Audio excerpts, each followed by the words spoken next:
बातमी आहे सरपंच संतोष देशमुख हत्या प्रकरणासंदर्भातली न्यायाच्या मागणीसाठी मस्साजोगचे ग्रामस्थ बैठका घेत आहेत असं धनंजय देशमुख यांनी म्हटलंय। संतोष देशमुख भाजपाचे बूथ प्रमुख असताना देखील बावनकुळे कुटुंबाला भेटण्यासाठी आले नाहीत।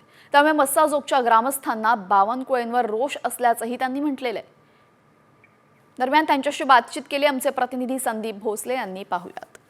संतोष देशमुख हत्या प्रकरणाला साधारणतः 68 दिवस होत आहेत। राज्यभर याचे पडसाद पाहायला मिळाले आणि आज मसाजोगमध्ये गावकऱ्यांची एक महत्त्वाची बैठक देखील होणार आहे। आता आपल्यासोबत संतोष देशमुख यांचे बंधू धनंजय देशमुख की गावकरी संतप्त झालेले मला दिसले सकाळी की जे चंद्रशेखर बावनकुळे आहेत त्यांनी संतोष अण्णा देशमुख हे बीजेपीचे बूथ प्रमुख असताना त्यांच्या कुटुंबाला, त्यांच्या गावाला किंवा कुणालाही संपर्क कसलाही न करता ते वेगळ्याच दिशेनं त्यांचं प्लॅनिंग चालू आहे आणि त्यांनी साधं या बूथ प्रमुखाच्या घरी एक फोन कॉल सुद्धा केला नाही। ते प्रदेशाचे अध्यक्ष आहेत, तो प्रदेश महाराष्ट्राचाच असावा आणि यामुळे नाराजी व्यक्त करत होते गावकरी आणि ते गावकऱ्यांचे जे विचार आहेत ते मी तुम्हाला सांगितले।